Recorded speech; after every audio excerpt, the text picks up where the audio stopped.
o Brez Profesör Doktor Michel Lisenberg, o Doçent Doktor Ercan Çağlayan, o Brez Fırat Sözeri. Kerem Kemal.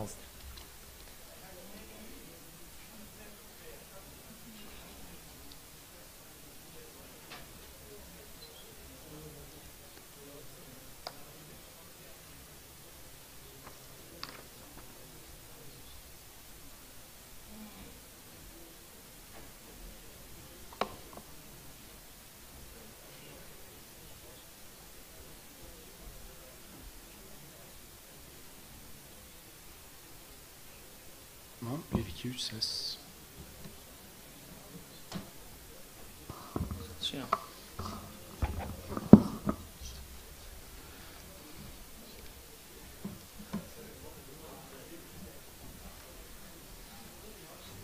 Brez Lisenberg, Kerem.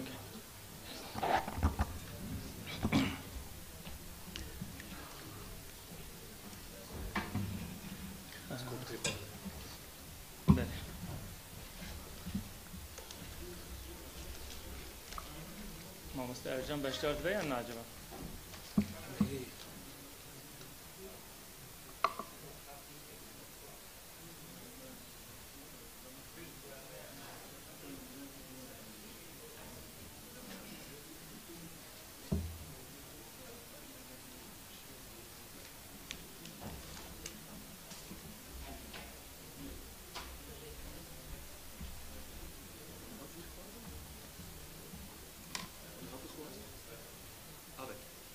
Döve çağır. Altına ne? Ne lan zahmet mi kaçmaz?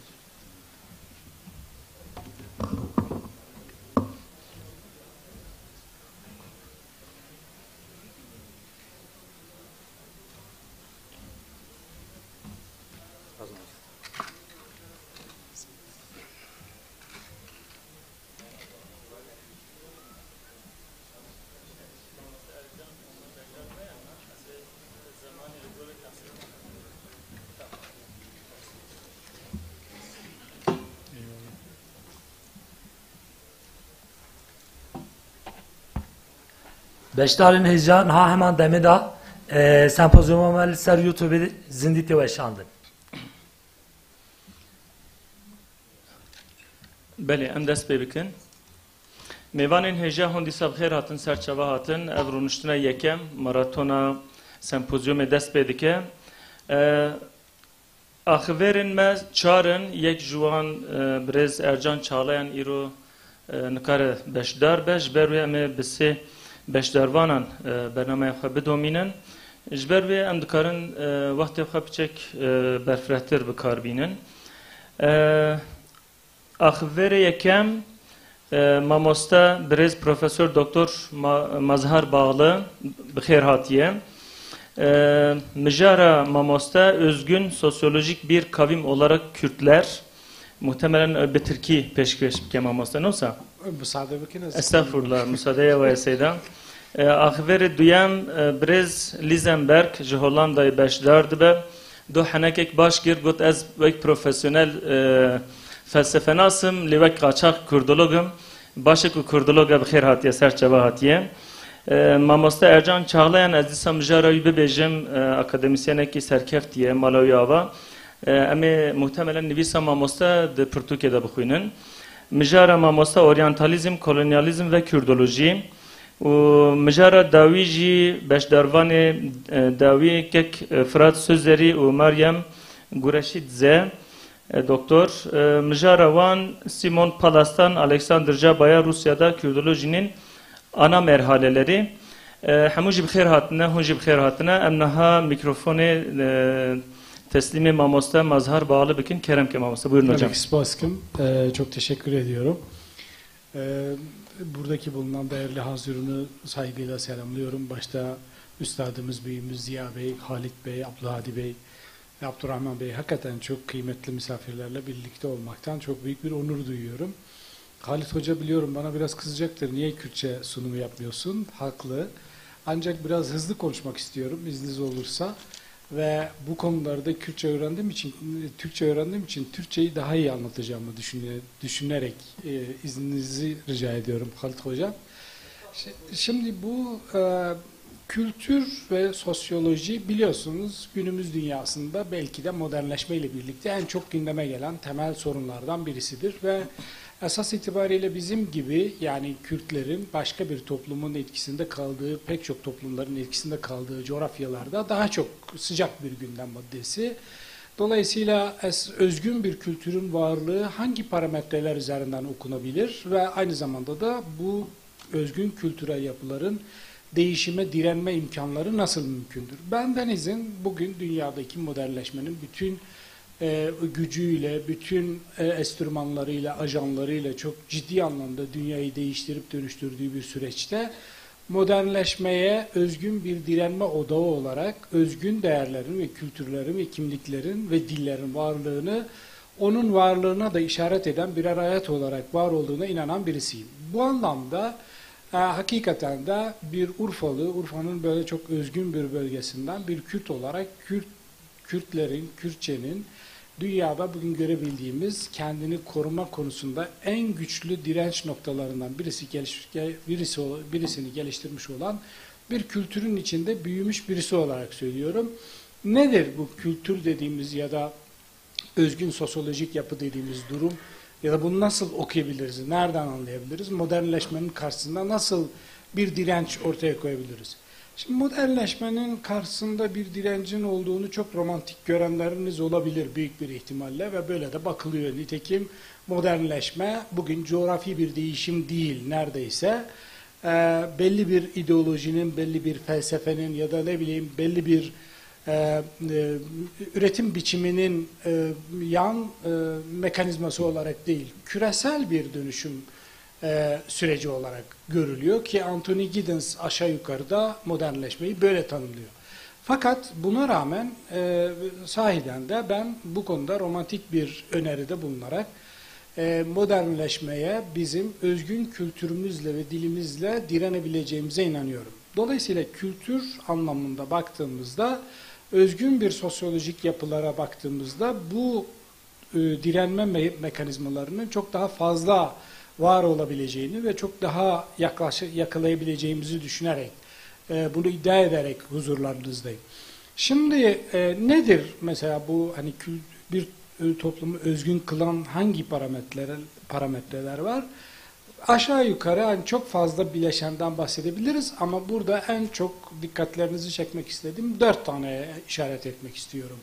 Bir toplumun kendine ait kültürünü oluşturan temel bileşenler nelerdir? Birincisi takdir edersiniz ki bu edebiyattır. Şiir, musiki vesaire falan. İkincisi mimaridir.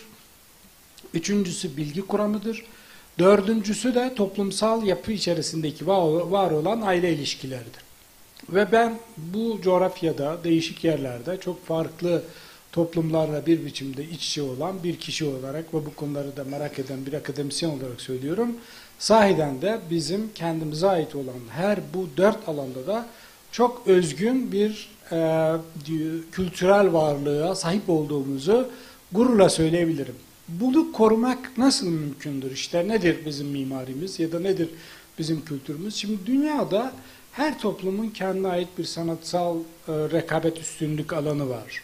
Her toplumun kendine ait diyelim ki sanat alanında geliştirmiş olduğu bir alan var. Ama Kürtçe'de özellikle bu Dengbejlerin söyledikleri kılamlar, onların dile getirdiği büyük hani hikayeler bunları anlatırken yaptıkları tasvirler, kullandıkları simgeler, semboller ve ifadeler başka hiçbir dilde yok. Yani çok böyle hani bütün dünya dillerine aşina birisi gibi ukalalık ederek konuştuğum lütfen böyle düşünülmesin. Kendi çapımda az buçuk edebiyata meraklı ve bunu takip eden birisi olarak ben Urfa'da özellikle diğer bölgelerde de anlatılan mesela Daruzar hikayesi başka yerlerde de anlatılıyor ama bizdeki gibi bu kadar detaylı, bu kadar ince nüanslar, bu kadar çok semboller ve simgeler ve kültürel kodlar içeren bir başka edebi anlatımın var olduğuna sahiden inanmıyorum. Böyle hani tekil bir örnek üzerinden kocaman bir küresel teze karşı iddiadan bulunuyorum. Evet öyle. Ya bunu çok açık yüreklilikle ve gururla söyleyebilirim. Mesela orada belki de çok başka edebiyatlarda görülmemiş, daha çok bir kadın aşkı üzerinden, zarın Tahir'e olan aşkı üzerinden aldatılan bir hikaye ve Periler Padişahı'nın kızı vardır, Hoca-i Hızır vardır, ne bileyim işte ne isterseniz bütün o kültürün içerisinde var olan bütün metafizik semboller ve aynı zamanda da fizik semboller, işte bu Palo'da geçiyor hikaye bizdeki, Palo Kalesi'nden, bilmem Mardin Kalesi'nden, Musul'daki konaktan falan, bunların bütün mimarisini de detaylı bir şekilde anlatan bir hikaye. Başka hikayeler de var. İşte Derviş-i Abdi de dahil olmak üzere. Şimdi ez cümle şu, bu konuyla ilgili söylemek istediğim. Kürtçe'de var olan edebi tarz, kendine özgü ve başka hiçbir dilde olmayan inanılmaz bir zenginliğe ve bir özgünlüğe sahip. Ve budur aslında Kürt dediğimiz ya da Kürtler dediğimiz bir kavmin bir başka kavimden farkını ortaya koyan ve bizim için bir alamet-i farika olarak görülmesini sağlayan esas konu birincisi bu. Yani edebi olarak var olan dildeki anlatımlar ve verilmiş olan eserler. Beni alan arkadaşım, buraya getiren kıymetli hocam dedi ki ben iner inmez tam da bu konuyu konuşmayı düşündüğüm için böyle denk geldi. Dedi ki hocam ben Kürdolojide doktora yapıyorum. Ahmadi Palo üzerine çalışıyorum. 1000 beyitlik bir divanı varmış. Daha henüz neredeyse keşfedilmemiş bir divandan bahsetti. Bunun gibi muhtemeldir ki daha pek çok başka çalışmalar da var. Dolayısıyla bir toplumun başka bir toplumdan farkını yakalayabilmemizin birinci parametresi edebiyattır. Yani sanat ve edebiyat. Dolayısıyla bizim kendi sanatımız ve edebiyatımızı biz hangi parçası olursa olsun, hangi parametresi olursa olsun onu mutlaka ama mutlaka koruyup, kollayıp devam ettirmemiz lazım. İkincisi, biraz daha bugünlerde yine aynı şekilde hem gündemde olduğu için hem de genel iklim bunu çok hoyratça hırpaladığı için aile yapısı üzerinden konuşmak gerekiyor. Bugün bizim sahip olduğumuz aile yapısını tipik solcu, Marksist teori çerçevesinden bakanların akrabalık evliliğini mülkiyet dağılmasın gibi böyle saçma sapan bir cümleyle kullandıklarına sizce çokça şahit olmuşsunuzdur.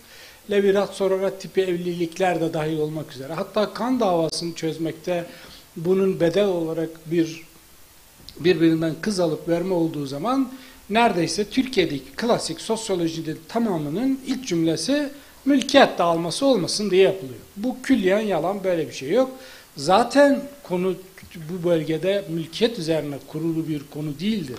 İtibar, şeref, haysiyet üzerine kurulu, kültür üzerine kurulu, aile ilişkileri üzerine kurulu, misafir ağırlama üzerine kurulu bir ilişkiden bahsediyorum ailede. Bizim buradaki herhangi birazdan mimaride de aynı konuyu değineceğim. Bir ev yaptığımızda ilk yaptığınız şey misafir için ev yapmaktır. Yani bir ev planladığınızda sizin bir mimari tasarım ortaya koyduğunuzda ilk düşüneceğiniz şey misafirler için gelen misafir. Daha önceki bizim zamanımızdaki misafirler için planlama yaptıkları zaman önce misafirlerin hatta gelecekleri zaman işte atlarla, develerle, berkeplerle gelecekler, katırlarla.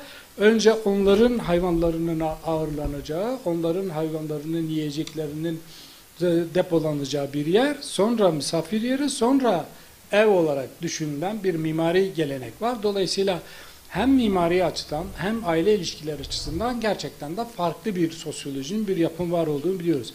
Ben kişisel olarak dışarıdan evliyim, pişman değilim Allah'a çok şükür. Ama 10 kardeşiz biz, 7 erkek, 3 kız. Bir tek dışarıdan yani hiç akraba olmayan eşi tek ben varım. Diğerlerinin hepsi akraba evli. Abim, teyzem kızıyla, kardeşim dayın kızıyla, bir kardeşim amcam kızıyla.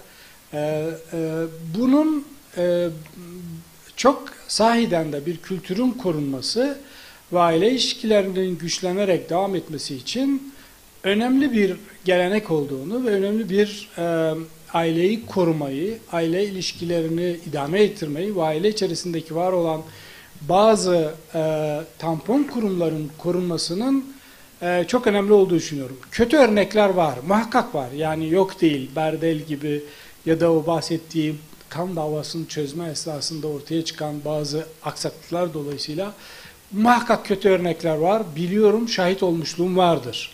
Levirat, Sororat tipi evliliklerde de, yani karısı öldüğü zaman baldızıyla evlenenler ya da kocası öldüğü zaman kaynıyla evlendirilenlerde de çok kötü örneklerin var olduğunu biliyorum ama kötü örnekler üzerinden bütün bir sosyolojiyi okumak günümüz dünyasının çarpık okuma biçimlerinden birisidir. Bu doğru bir okuma biçimi değildir.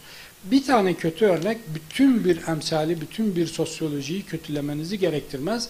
Maalesef günümüzde böyle. Yani herhangi bir şey olduğu zaman kötü emsal üzerinden bir düzenleme yapılıyor ve dolayısıyla bütün var olan her şey kötü algılanıyor. Yine son olarak şunu söyleyeyim, aile kısmında. Bizdeki aile bildiğiniz gibi son derece geniş bir sosyoloji ve aynı zamanda da biz duygusunun egemen olduğu bir yapı olmasından dolayı da kültürü korumak ve birbirini koruyup kollamakla ilgili çok önemli bir işlev yerine getirir. Bugün kardeşim artık bunun yeri kalmadı. İnsanlar, herkes kendi hayatından sorumlu ve bu yöne doğru gidiyor. Eyvallah, buna bir itirazım yok. Zaten bu yöne doğru gittiğini de görüyorum, farkındayız, hepimiz yaşıyoruz. Ancak bir hatırlatmak isterim sadece.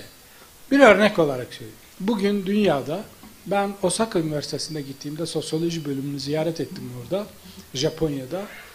Kocaman bir koridor, bir bloğun tamamı sosyoloji bölümü. Biraz şaşırdım. Bölüm başkanına dedi ki, ya hocam dedim, hani bizim ülkemizde sosyoloji bölümü bu kadar büyük olsa anlayacağım. Bizde Kürt meselesi var, Alevi meselesi var, din vicdan özgürlüğü meselesi var. Var da var. Darbe meseleleri var, bir sürü problem var. Yani biz sosyoloji bizde böyle olması gerekirken sizde hiçbir sorun yok. Bütçe fazlalığı veriyorsun, devlet eksi faiz uyguluyor, para çok. Ne bileyim, hiçbir sorun yok. Bir nümayiş bile olmuyor Japonya'da. Yani hiçbir sorun yok. Ne oluyor? Adam güldü. Dedi ki sizin bu sorunlarınızın tamamı bir gecelik siyasi iradenin vereceği kararla çözülür. Ama bizimkiler öyle değil. Bizim sorunlarımız bugün dünyanın yakın zamanda karşılaşabileceği en büyük devasa sorunlardır. Yalnızlık sorunu. Adam tek başına, çünkü devlet ebeveynlerden, aileden daha iyi çocuklara baktığını düşündükleri için çocuk doğar doğmaz götürüp ebeveynler devlete teslim ediyorlar, yetiştirme yurtlarına. Büyüyorlar, kimse kimsenin akrabası, tanıdığı olmadığı için evlenmek istiyorlar ama hiç tanıdıkları yok. Dolayısıyla gidip bir ajansla anlaşıyorlar. Ajansa diyor ki, ben işte öğretim üyesiyim, benim eşim de öğretmen, biz evlenmek istiyoruz. Birisi benim annem olsun, birisi benim babam olsun, birisi kaynanem, birisi kayınvalidem, birisi dayım olsun, birisi işte bilmem arkadaşım olsun. Kaç kişi gelecek? 50 kişi. Her bir kişi için şu kadar para vermeniz. İşte babam bana şunu takacak, dayım bunu takacak. Ne kadar? Parasını veriyorsunuz. Bir ajans 15-20 dakikalık bir video görüntüsünü çekmek için bir ajansla yüz binlerce dolar para veriyorsunuz ve bir düğün merasimi düzenliyorsunuz. Daha da ilgincini söyleyeyim demişti. Mesela belki internette sizler de görmüşsünüzdür. Doğum günü kutlamak istiyorlar. Hiç kimsesi yok. Gidip bir ajansla anlaşıyor. Ben yarın doğum günüm saat 5'te. Biri kızım olsun, biri oğlum olsun, biri karım olsun, gel benim doğum günümü kutlasınlar. 2 saat, saati bilmem 100 dolar, 40 dolar falan. Daha da ilgincini söyleyeyim dedi size. İnsanlar 25-26 yaşından sonra anne şefkatini daha çok arzu ediyorlar. Daha çok özlüyorlar. Ve fiziken bir annenin dokunmasını arzu ediyorlar ama yok. Dolayısıyla rehabilitasyon merkezleri var. O merkezlere gidiyorsunuz, 1 saatlik anne şefkati satın alıyorsunuz. Gidiyorsunuz, hiç tanımadığınız bir teyze geliyor, size okşuyor. Ah Mazhar'cığım evladım, ben seni özledim, anneciğim ben seni özledim deyip çıkıyorsunuz. Bugün dünyanın en kritik açmazlarından birisinin bu olduğunu düşünüyorum. Ve bu sorunun, yani ben mesela Danimarka Üniversitesi'nden bir öğretim üyesi meslektaşım geldiği zaman, Diyarbakırlı olan arkadaşlar bilirler, Şevket'in kahvesine gidip oturduğumuzda çok hoşuna gitmişti böyle. Hennington diye Orta Doğu Araştırmaları Bölüm Başkanı. Dedi ki, ya siz dedi burada rehabilite oluyorsunuz. Yo dedim, biz işte arkadaşlarımızla Fazıl Bey, Vahap Hoca, bizim Erdal, onlar oturup orada okuldan çıkınca gidip oturup muhabbet ediyoruz. Bu inanılmaz bir şey dedi ya. Bu kadar böyle senli benli diyalog kurulan başka bir ortam yok. Bizim orada böyle şeyler yok. Bu dünyanın büyük bir bölümünde çok hızlı bir şekilde bir yalnızlaşmaya doğru, yani bu az önce sözünde ettiğim anlamda akrabalarla ilişkileri minimum düzeye indirmenin ya da bireysel takılmanın, bir atomize olmuş bireylerden müteşekkil bir sosyolojinin aslında bireyin doğal işleyişine, varlığına uygun bir yapı olmadığının en tipik örneği Japonya örneği. Dolayısıyla aile yapısının böyle geniş olması, birbiriyle temas halinde olması, birbirini koruyup kolluyor olması özgün bir varlık alanı olarak gerçekten kıymetlidir ve kutsaldır ve korunması gerektiğini düşünüyorum. Onun için yani hani yapmadığım bir şey burada önermek gibi bir şeyim yok. Kendi çocuğum için çok gayret ediyorum ama gençler beni dinlemiyorlar. Ben akraba evliliğinden yana birisiyim. Diğer mimari kısmına gelince bununla bitireyim. Şimdi mimarlık aslında büyük oranda biliyorsunuz hani modernizm, postmodernizm tartışmasının başlangıcı olarak da kabul ediliyor. İşte hani tarih veriliyor, deniliyor ki şu vakit, şu tarih, şu saatte Londra'da modern düşüncenin ortaya koymuş olduğu sistematik yapıyla ve felsefeyle inşa edilmiş bir konut sitesi dinamitlerle yıkıldığı an postmodernistler havaya fırlayıp dediler ki modernizm bitti. Bu saat, bu dakika postmodernizmin başlangıcıdır. Şimdi mimarlık aslında insanın dünyaya bakışını, dünyaya ilişkin girişmiş olduğu semantik müdahalenin dışındaki pratik müdahalesinin en tipik yansımasıdır. Ve biz bunu nasıl gerçekleştirmişiz? Yani bizim coğrafyada bunu nasıl gerçekleştirmişiz? Halit Hocam da Abdülhadi Hocam teşrif ettiler. Bu benim rüyamdı. Ben bizim kendi kültürümüze, coğrafyamıza ve bölgemize özgün bir ev inşa etmek gerçekten çok arzu ediyordum. Ve bütün hani deyim yerindeyse varımı yoğumu ortaya koyarak orada bir ev inşa ettim.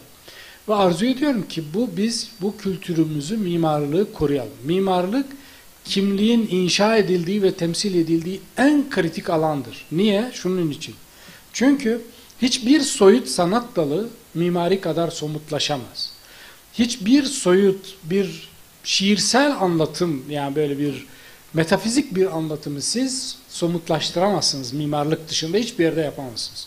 Bunu mimarlıkla yapabilirsiniz ve hakikaten de mimarinin bunu çok ciddi anlamda yaptığını görüyoruz. Bizim coğrafyada, yani Kürtlerdeki var olan mimariyi zaman zaman böyle tahkir edici, işte küçük böyle kulübe tarzı evler şeklinde söylediklerine bakmayın. Gerçekten işin özellikle aristokrat olan ailelerin yapmış oldukları eserler bu bahsettiğim konuya çok şey olarak, hani örnek olarak dikkatinizi çekmek isterim. Divriği Ulu Camii'ni yapan Hürrem Şah'ın bir mimarlık dehası olduğundan kimsenin kuşkusu olmasın. Keza Ağrı'daki İshak Paşa Sarayı'da ya da başka yerdeki var olan bu yapılarında bu bahsettiğim en soyut olan estetiği somutlaştırarak ve ebedileştirerek anlatan ve aynı zamanda da sosyolojiyi de koruyarak devam ettiren en kritik alanlardan birisi. Bu anlamda mimarlıkla ilgili bir başka bir konuyu hatırlatarak bitireyim izniniz olursa. Aslında bizim açımızdan, yani Türkiye açısından söylüyorum totalde, Cumhuriyet'in ilk yıllarında geleneksel var olan mimariyi bertaraf etmek için de özel bir komite kurulduğunu, bunun adı Milli Mimari Komite'dir. Milli Mimari Komite, mimarlığın kimlik inşa potansiyelini bildiği için eski bütün mimari eserleri yok ediyorlar ve yıkıyorlar. Bazılarını yıkamıyorlar. Öyle devasa binalar ki yıkamadıkları için de bunlara betonarme bir gövde giydirmek suretiyle modernleştiriyorlar. Daha da ilginç bir anekdotla bitireyim. Üstad kusura bakmayın uzattım. Diyarbakır surlarını bilirsiniz. Tam bu Milli Mimari Komitenin egemen olduğu dönemde Diyarbakır'dan geçen bir iş makinesini zamanın valisi yakalıyor. Diyor ki bu surları yıkın. Bunlar şehrin gelişmesini engelliyor. Hava sirkülasyonunu engellediği için içeride çok fazla sinek oluyor. İşte sağlık açısından risk oluşturduğundan dolayı yıkmaya başlıyorlar. Dağ kapının oradan tek kapıya doğru surlarla yıkıyorlar. Orada bulunan bir Fransız sanat tarihçisi Gabriel kendini iş makinesinin önüne atıyor. Beni yazarsınız ama bu surları size yıktırmam diyor. ve Diyarbakır surlarının şu anda ayakta kalması bir Fransız sanat tarihçisi sayesinde olmuştur. Mimarlık bizim için çok önemli. Biz kendi kültürümüzün aileyi, sanatını, aile yapısını, kültürünü ve bu bahsettiğim mimari mirasını koruyarak özgünlüğümüzü devam ettirebiliriz. Ve gerçekten de bu her bahsettiğim alanlarda bizim kendimize özgü, inanılmaz bir biçimde insanı coşkulandıran tarihi ve sosyolojik bir yapı var. Bunun dejenere olmasına ve bu modernleşmenin törpüleyici, teklifleştirici etkisinden korumak için bunlara tekrar sarılmamız gerektiğini düşünüyorum. Çok teşekkür ediyorum. بله ام سپاسیا برز مظهر بالید کنج بوان آگاهین گرانبها ما مستا لسر برخدانا زمان چاند و ناسنامه لدج مدرنیزم آخوی به تایبتی گوت ام بس چند همان گرنگ ام دکارن لدج مدرنیزم بسکنن و نحلن یک جوان گوت ادبیات یک مالبات یک میماری به تایبتی مالبات جبو کردان گرنگه ام جی 14 زاروکن یک دیو باوینه و ام یک odayı da mezun bun her dem jî ji bo mêvanan o jur odayeke taybetî hebu ew qas giring bu yani muhtemelen me dikaribem bi vîzeyê derbasî wê odayê bin heta me carna diko xwaziya ez jî divê malê de wek mêvan bin yani ew qas cihwan heta gava ku mêvan tên em ji mêvanan re dibêjin hûn hespê xwe ser çavê me hatine ام سای گرینگی به میوانان دادن اوجین ام بجن تایبەتمەندیه که کردانه دیسا سپاس جبو مامۆستا آخر ما دویم مامۆستا لیزنبرگه اویل سر ملا محمود بازدی و رجلاتناسیا روسان با آخر مامۆستا کرم کی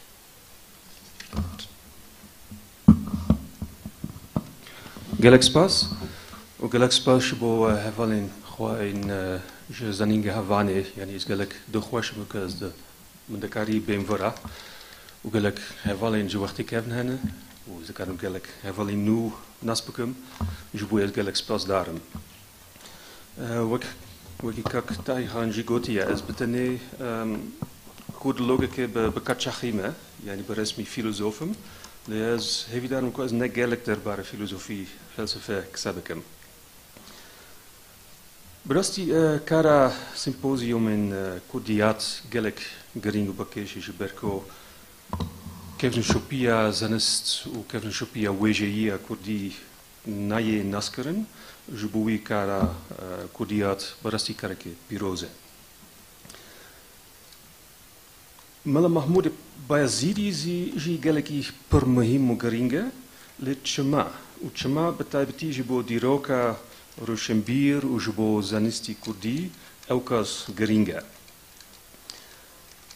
یعنی نتنه جبو دیروکا کردی گرینگه لی جبو دیروکا کردناسیا و بگشتی جبو دیروکا رجلاتناسیا روسی و براستی جبو رجلاتناسیا سوویتا جی گلیکی گرینگه تنه اون نایه دیتن لورجی وکی کک Abdurrahman Jigotia یعنی کاریم وی د روسیا د نه هاتنه چاپ کردن و به تابعی نه هاتنه چاپ کردن به ناوی وی تنه به ناوی جابه هاتنه چاپ کردن و کاری که گلی که گرینگ وکی عادت و رسومات نه اکرادیه تنه د سال 1963 فیلان هاتیه چاپ کردن یعنی 7 سال پاشه نویسنده خوا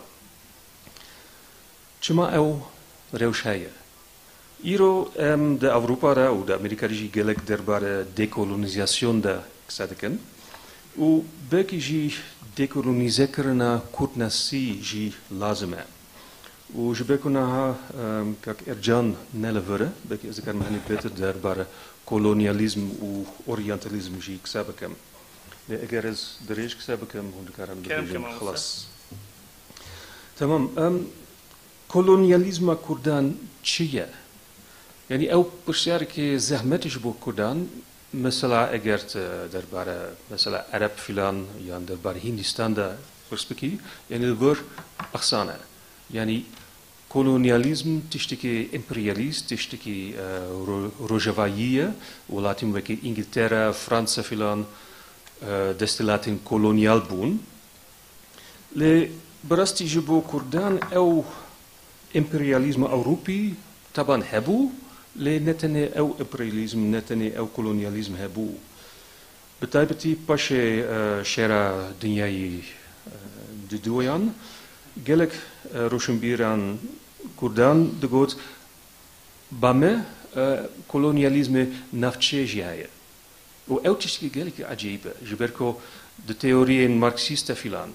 Kolonialisme weki tishtike kapitalist te diten.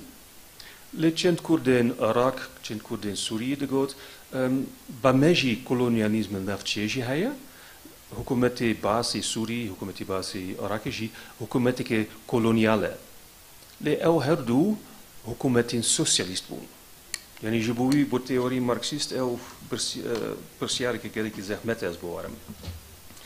U de karme person eger mesela imperatorien setsala nosdehan, weki imperatoria Russi, imperatoria Austria, Nemsi, u imperatoria Osmaneji. Kuwetin, deuletin, kolonial boen, ja na. As nekar persief bedem, jiberko eu persharing gelki zahmetin, le as bewarm ko jbomenji persharing geringen. Chent kes de goot kolonialisme weki hukumet, tishtike dirokie, ko iro gelasbu, le kolonialité, tishtike epistemologique, le nav zaninji haye.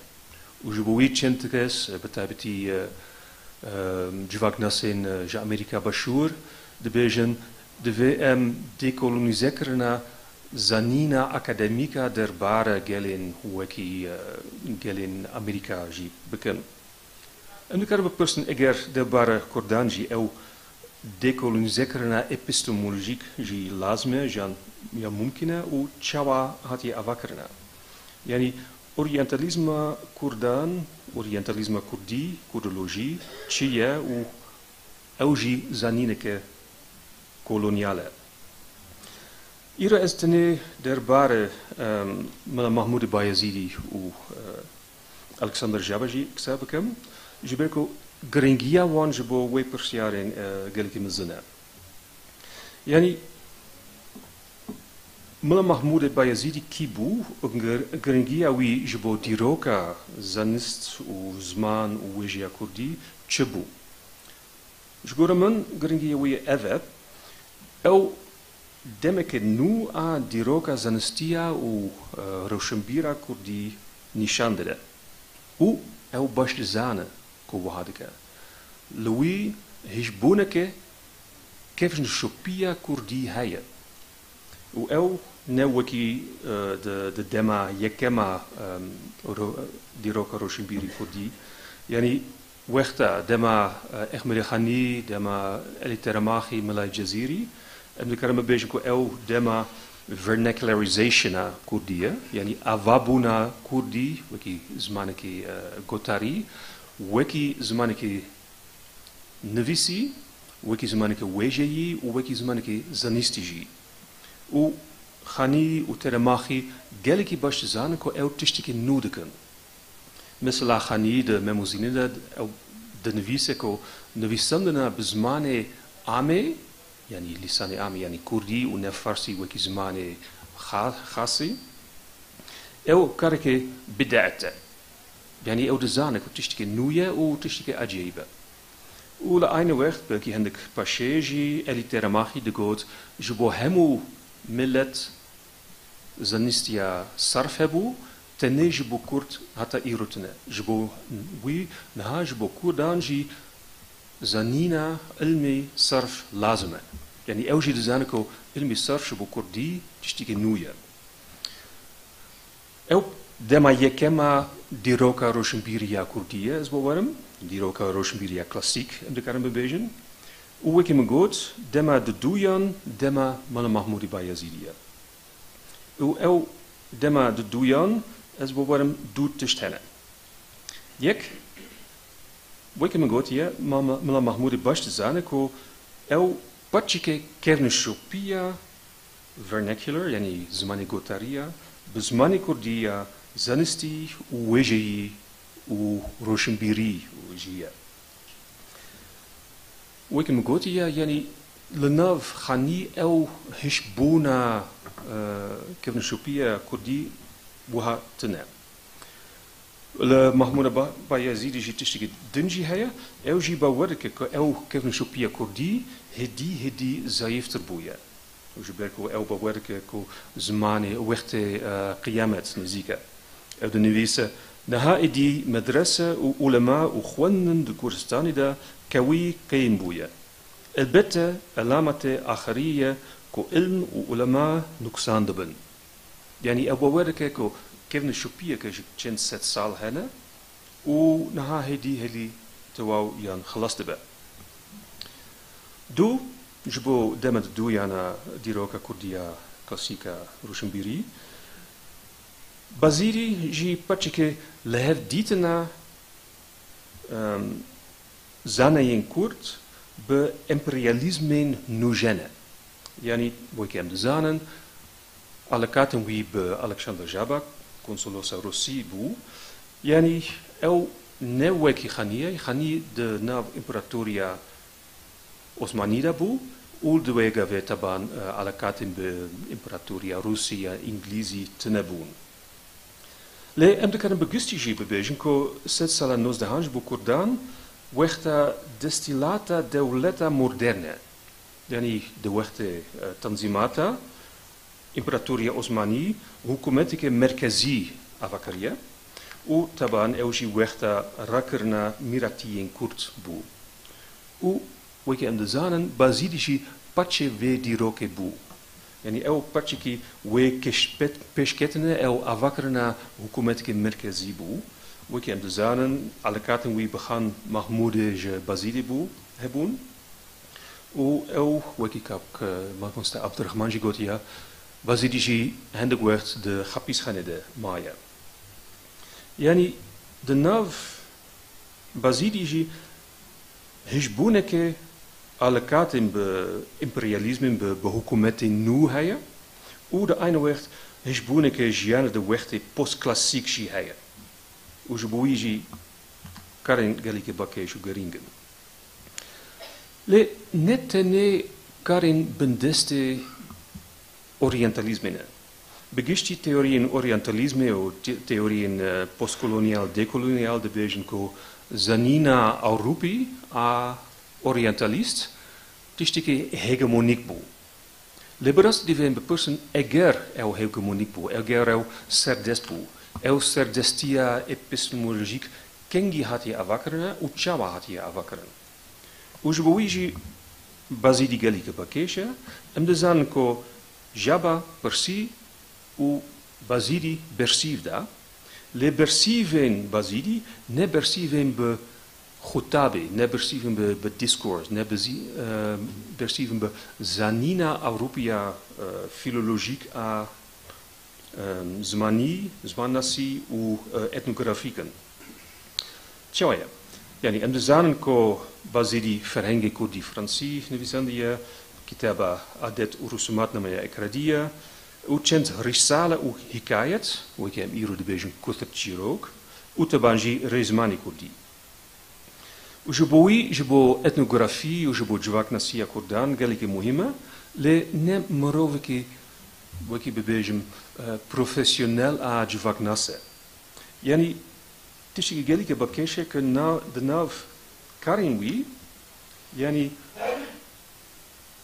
مفهومين نوجين فيلولوجيا نوجين تنا يعني مفهومين وكي كولتور يعني روشنبير وكي فولksgeist يعني روحا نتوي وكي فولكلورجي وكي ويجاي تنا جبوي او هيج باتشيكي زانينا اسلاميه كلاسيكا ونه باتشيكي بندستيا اورينتاليزم هيجمونيكا ابشيا يعني رجلات ناسيا روسيا مودرن de setsala hejdehan despe karia وكي كفراتسو زريجي باشي de beje برای فرهنگی که براوردی هبو یعنی کارا پالاس بو یعنی ده همو زمانی de imperatoria روسی ده چند گوتن هاتن کم کرن و وکی فرهنگی که براوردی هاتن چپ کرن یعنی روجلاد نسیا روسیا سال 1819 براستی پارچی که پروژه imperialist و imperial بو و جبویجی جابا کارین imperial کریه یعنی de سال 19 گلک روجلاد ناسین روسی چونه بو کافکاز چونه بو آسیا مرکزی وان مثلا de زناین لور پرسکرن مثلا هندکارن گلستان سعدی بزمانی خوا ور بگرن او کار یکمینا روجلاد ناسیا روسی بو وکی مگوتیا کارین بازیدی تنه بناوی جابا هاتن چپ کرن لی ام دکارن ببینن که براستی او کارین بازیدی بون یعنی مفهومن بازیدی نه مفهومن اورينتاليزم أوروبينا و بكيشيا أوجي نم مفهوم مثلا العمراني ابن خلدون مفهوم بازيدي بتابتي مفهوم جنستا أدبيانا يعني زنينا ديني وزمانيا دربار زماني أدبي ودربار أولا إسلام جينا ودربار بوي مفهوم دربار روشنبير وكولتورا كرديدة كسادكن مثلا أونا بقوتنا كولتور كساناكيا برتوكا أدت و أدت إكرادية مثلا دربارة أدت وكي تشتكي جاهل دنبيسة يعني مفهومك الدينية مفهومك أولية كلاسيكا وكي مقوتيا مفهوم مودرن وكي ويجا وكي كيف نشوفيك نتوي de lenav bazidi jitenen folklore roshembier او مفهوم romantiek lenav bazidi tenen tene مفهوم klassieken le be manain noon jberko derbare roshembier u kasnshopia kurdida denvise mesela tishtiki tamnuya ko او de beje ko zmani kurdi yani kanun u sarfshiyaya حتى ويجا في بقشتي زمان غوتاري وكي زمان تفل هفات ناديتن برزمان بجرامير بسيستم و بازيدي وبريويجي ترماجي غوتنا براستي جرامير ورزمان كوديجي هاي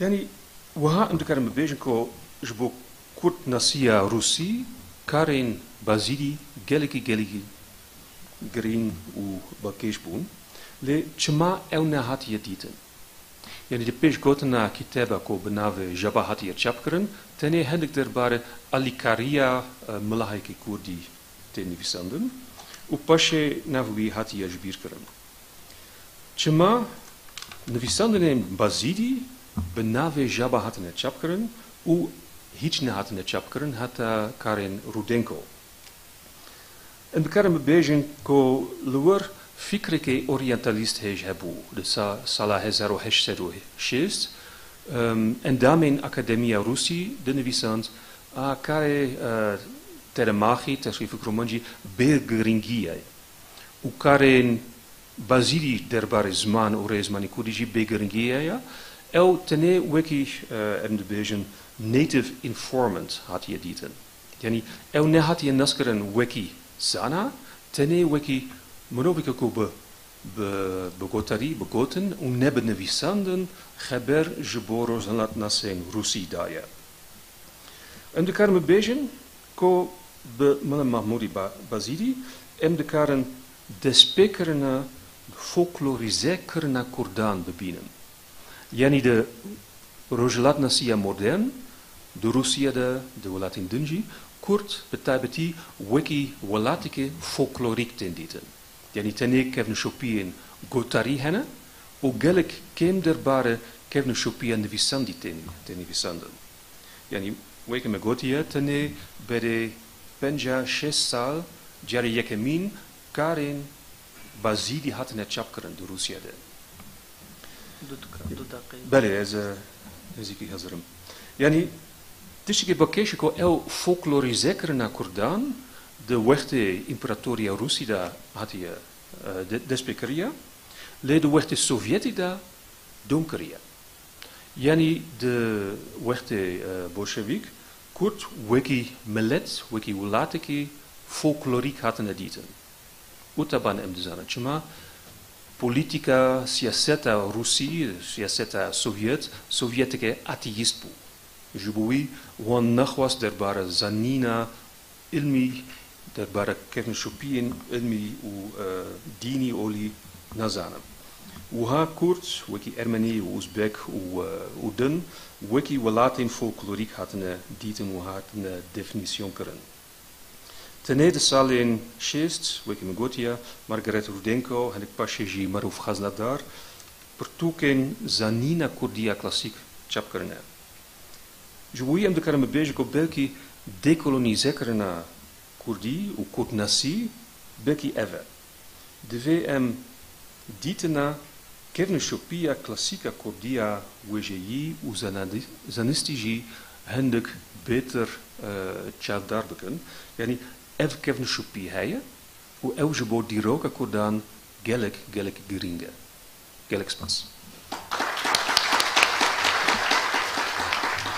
بله ام سپاسیا برز لیزنبرگ دکن جبو کو دسر اورینتالیزم کولونیالیزم و کردولوژی هن آگاهی و آنالیزن گرانبها پیشکش مکر مالوا و ماموستا بله اینها دورا ماموستا کک فرات سözeriye مگوت de ماموستا لسر Simon Palas'tan Alexander Jaba'ya Rusya'da Kürdolojinin ana merhaleleri ve و Kerem ki bu Kurdiyan bu Türkiye.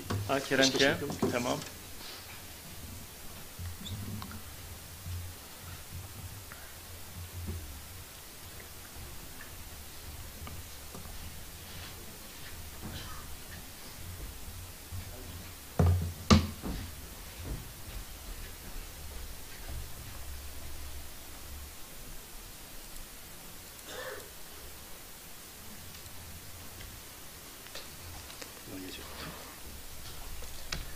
Öncelikle merhaba, hepiniz hoş geldiniz.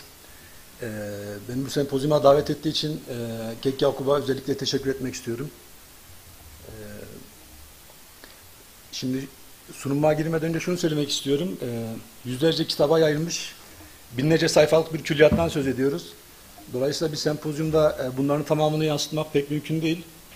Dolayısıyla ben esas olarak 3 tane temel metin üzerinden Rusya'da bahsini ettiğimiz dönemdeki Kürdoloji çalışmalarının muhtevasını vermeye çalışacağım.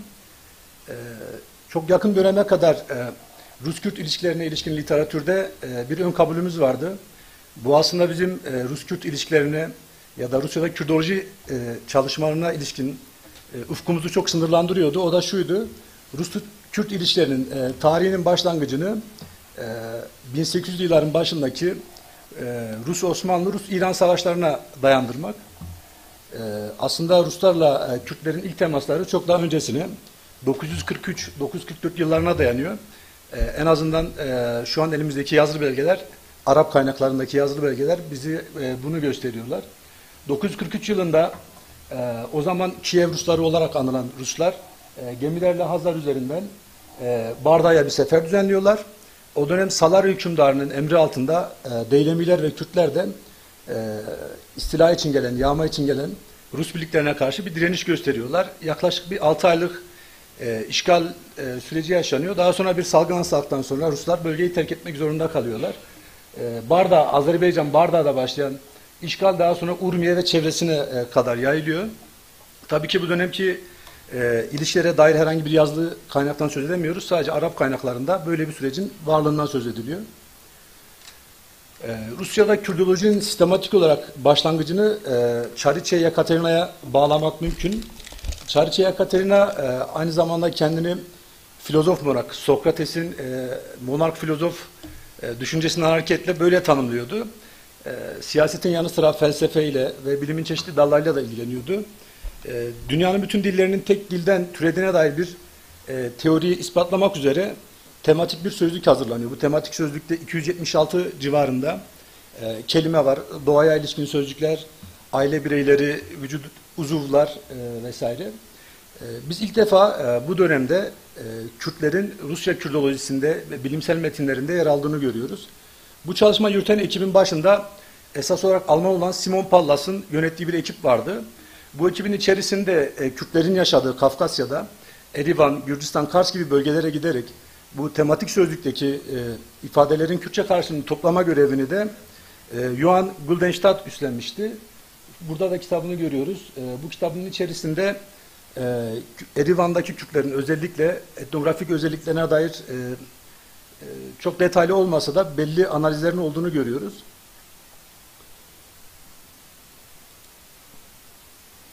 Guldenstadt'ın derlemesini yaptığı 276 sözlüğün de içinde yer aldığı tüm dünya dilleri ve lehçeleri karşılaştırmalı sözlüğün içerisinde sadece sözlük derlemenin yanı sıra iki ilginç şey daha görüyoruz. Bir, fonetik olarak Kürtçe sesler üzerine bir çalışma var. İkincisi, ilk defa Kiril alfabesinde Kürtçe bir sistem oluşturuluyor.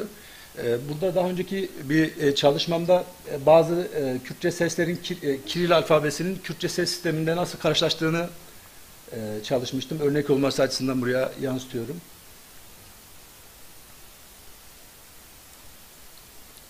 Burada da sözlükte yer alan sözcüklerin Guldenstadt'ın topladığı dönemdeki kullanımlarıyla daha sonra Farizov'un 1960'da hazırladığı Sovyetler Birliği'nde Kürtçe-Rusça sözlük ve 2016'da hazırlanan başka bir sözlükteki karşılıklarını incelemeye çalışmıştım. Örnek, yani en soldaki en başta gördüğümüz sözcükler Guldenstadt'ın derleyip Simon Pallas'ın 1782 ve 89'da yayınladığı sözlükte yer alan Kürtçe ifadeler. Yalnız burada parantez içerisinde vurgulamak isterim. O dönem bölgeye giden, yani Kürtçe sözcükleri derlemek için bölgeye giden bilim insanları Kürtçe bilmiyorlar. Gittikleri bölgedeki Kürtler de Rusça bilmiyorlar. Dolayısıyla ellerindeki listedeki sözcüklerin anlamını bilmek için parmakla gösterme metodunu kullanmışlar. Örnek vermek gerekirse mesela burun sözcüğünün, Rusçadan nos, burun sözcüğünün karşılığında Kürtçe sözlükte olduğunu görüyoruz mesela. Nabinim. Çünkü parmağıyla burnunu gösterdiği için muhatabı bunu görmediğinden nabinim diye ifade ediyor. Ya da oğul, erkek çocuk, Rusça'da sın olarak kullanılan ifadenin Kürtçe karşılığını bu sözlükte kuremin olarak, yani aslında bu kim sorusuna bir cevap niteliğinde verildiğini görüyoruz. Yine işte nehir sözcüğüne büyük avam mezdin gibi ifadeler kullandığını görüyoruz. Sözcüklerin toplanması bakımından çok bilimsel bir zemin olmadığını söylemek mümkün ama Kürtçe sözlükçülüğü açısından mesela Garzon ile hemen hemen aynı yıl çalışmalar, hatta Garzon'dan daha önce başlayan bir çalışma olması hasebiyle tarihsel olarak önemli bir çalışma olduğunu belirtmem gerekir. Bu dönemlerde Rusya'da Kürdoloji açısından aslında çığır açacak ve yaklaşık 150 yıl boyunca Rusya'daki Kürdologları meşgul edecek bir kaynaktan söz etmek gerekir. 1826 yılında Rus-İran Savaşı'nda Rusların üstün gelmesi sonrası Ruslar Erdebil Kütüphanesi'ndeki bütün kaynakları yükleyerek Petersburg'a götürüyorlar. Petersburg'da Çar'ın emriyle bir bilimsel kurul kuruluyor ve bu kuruldan istediği şey şu: Çar'ın bu kitapların arasından basmaya değer bir kitap çıkarmanızı istiyorum sizden diyor. Bu bilimsel heyetin çalışması sonucunda şerefnameyi çıkarıyorlar ve heyetin Çar'a sunduğu raporda kullandığı ifade bu. Ruslar açısından, yani genel ifadeyle Orta Doğu, Rusların kullanımıyla Yakın Doğu'nun kayıp tarihini bulduk gibi bir ifade kullanılıyor ve ondan sonra şerefname üzerine yaklaşık 150 yıl boyunca kesintisiz sürecek bir çalışma süreci var. 1826 yılında, yani kaynağın Rusya'ya geldiği ilk yıl, Asya Müzesi'nin başındaki Volkov kitapla ilgili detaylı bir analiz yayınlıyor. Bu analizin sonrası 1862'de kitabın ilk Farsça baskısı yapılıyor. Daha sonra 1868'de de ilk Fransızca baskısı yapılıyor. Yanılmıyorsam şerefnamenin 2 orijinal el yazması şu an mevcut. Biri Oxford Üniversitesi'nde, biri de sözünü ettiğimiz nüsha. Aslında bu Kürdologlar ya da bu bilim insanları bir yanıyla aslında şerefnameyi yok olmaktan da kurtarmış oldular. Şerefnamenin Rusça'ya çevrilmesi de çok daha sonraki bir sürece denk geliyor. Aslında 1900'lerin ortalarına tekabül ediyor. İlk çevirmenin yaşamı da biraz trajik. Politik nedenlerle sürgüne gönderilip sonra infaz ediliyor. Çevirisi yarım kalıyor. Daha sonra işte meşhur Kürdolog Vasilyeva o yarım kalan çalışmayı tamamlayıp basıyor. Vasilyeva ayrıca şerefname üzerine çok detaylı bir analiz de yayınlıyor. Türkçe'ye de çevrildi. Şerefnamenin Çağı, Yaşam ve Ölümsüz Kişiliği adıyla. Rusya'daki Kürdolojide Kürtlere ilginin yoğunlaştığı bir sıçrama yaşadığı bir dönemde aslında Kırım Savaşı. Kırım Savaşı'nda esir düşen, 1853 yılında esir düşen 300 tane Kürt Rostov şehrine götürülüyor. Rostov şehrindeyken Mihail Mikeşin adında bir araştırmacı bu esir Kürtler üzerine bir analiz yayınlıyor ve bu analizin de Kafkas adlı bir gazetede tefrika ediyor. Bu yazının yayınlanmasından sonra St. Petersburg'daki İranologlar ilgilerini buraya yöneltiyorlar ve tarihte ilk Kürdolog olarak anacağımız Piotr Lert de bu vazifeyle, yani o dönem enstitünün emriyle aslında genç bir İranolog, 21-22 yaşlarında ve Kürtleri çalışması için vazifelendirilerek Rostov'a gönderiliyor. Rostov'da yaklaşık 3 ay boyunca Kürt savaş şehirlerinin arasında çalışarak 3 ciltlik bir kitap hazırlıyor. Biraz iddialı olabilir ama hala Kürdoloji ile ilgili en kapsamlı çalışmanın bu olduğunu söylemek mümkün. Biraz sonra çalışmanın içeriğine de değineceğim. Bu Mikeşi'nin savaş esiri Kürtler arasındaki makalesini yazarken yazdıktan sonraki bir dönemi çizdiği bir gravürde de şu sağ en başta Vanlı bir Kürdü çizdiğini görüyoruz. Sol en baştaki de Ezidi bir Kürt tipi. İlginç olduğu için paylaşmak istedim bunu. Piotrler gittiği ilk süreç içerisinde zaten daha öncesinden gitmeden önce bir Kürtçe öğrenme hazırlığı var. Oraya gittikten sonra da daha pratik, konuşma pratiği açısından da bayağı bir yoğunlaşıyor. Mikeşi'nin sözünü ettiğimiz makalesi 1855'te yayınlanıyor. 1856 yılında Piotrler çalışmalarını basmaya başlıyor ilk cilt olarak. 56, 57, 58 yıllarında basılıyor. O dönem Avrupa Akademisi'nde yaygın bir kanı var. Bu kanıya göre Kürtler Kuzey Keldanilerin torunlarıdır. Piotr Lert de bu geleneği aslında bir yanıyla devam ettirerek İran Kürtleri ve onların ataları Kuzey Keldaniler adıyla bu 3 ciltlik ansiklopediyi bastırıyor. Bu ansiklopedinin 1. cildinde dikkat çekici şeylerden biri şu: o döneme kadar yapılmış Kürtlerle ilgili bütün çalışmalarını hemen hemen bir bibliografyasını yayınlıyor. Yani o kendi dönemine kadar en yaygın bibliografya. Daha sonra Sovyetler Birliği'nde Musa Elyan bu bibliografyaya dayanarak 2 ciltlik çok daha kapsamlı bir Kürdoloji bibliografyası hazırlayacak. Ona da öncülük ediyor bir yanıyla aslında. Bu ilk ciltte yine dikkat çeken başka bir şey, Kürtlerin yaşadığı 5 bölgede, Kafkasya dahil olmak üzere var olan bütün aşiretlerin çok detaylı bir listesi, hangi bölgelerde yaşadıkları, sayıları, dinsel inançlarına ilişkin bir liste yayınlıyor.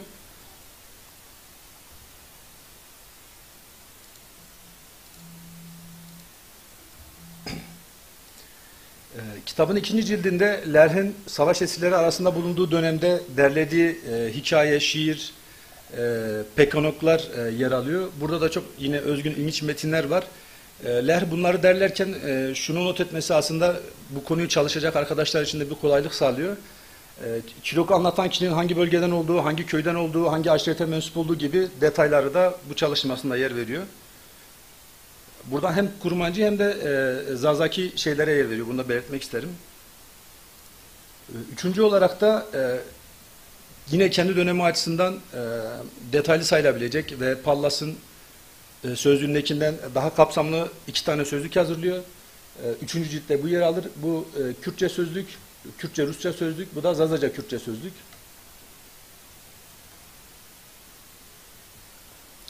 Bu çalışmayı da belirteyim, kısmet olursa bu sene sona ermeden yayınlamaya çalışacağız. Çevirisini yapıyoruz şu anda. Biraz daha geç bir döneme geldiğimizde 1870'lerde yine Kürtleri arasında 12 yıl boyunca kalan Yegizorov adlı bir profesörün ilginç bir çalışması var. Bu Rusya'daki modern Kürdolojinin temel kaynağı olarak kabul ediliyor desem abartmış olmam. Çünkü Kürdoloji ile yapılan bütün çalışmaların referans kaynaklarından bir tanesi bu. Çalışmalarından bir tanesi bu. Yegizorov 1860'ların sonunda Erivan'a gidip yaklaşık 12 yıl boyunca kesintisiz olarak Kürtlerin arasında yaşayıp bir etnografi çalışması yayınlıyor. Kitabına da zaten Erivan Kürtleri üzerine etnografik bir inceleme çalışma.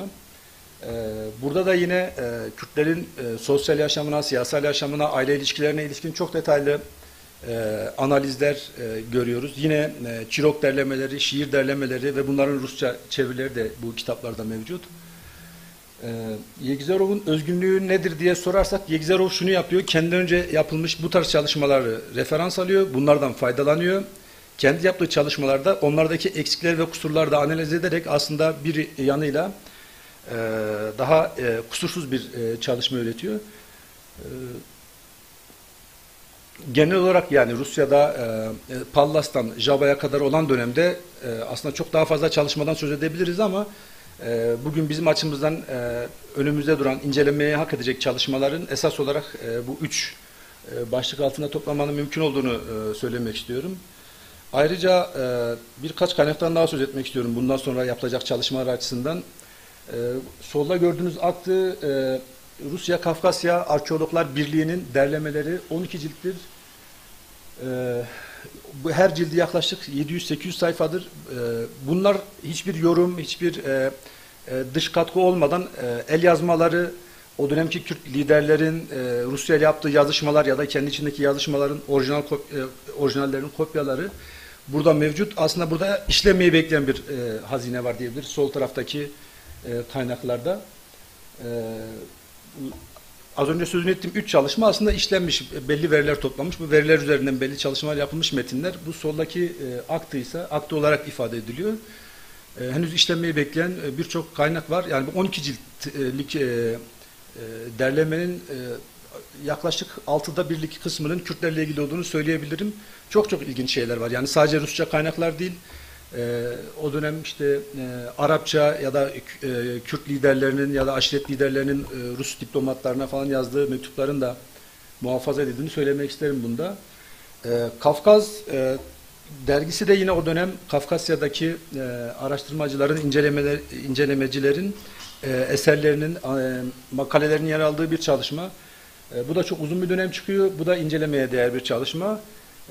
1840'lardan 60'lara kadar Kürdolojiye ilişkin birçok temel metin, giriş düzeyinde de olsa özellikle Ermenistan bölgesinde, Erivan bölgesinde burada yer aldığını görüyoruz. Averyanov'un da yine burada birçok makalesi var, makale dizisi var Kürtler olarak. Genel olarak böyle toparlamak isterim. Teşekkür ederim.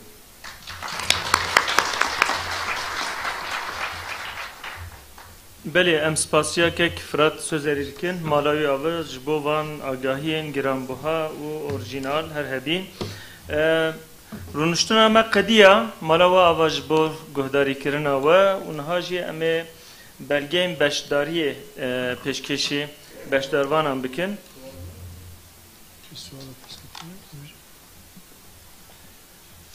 برز همسته مذهب باقی کرم کن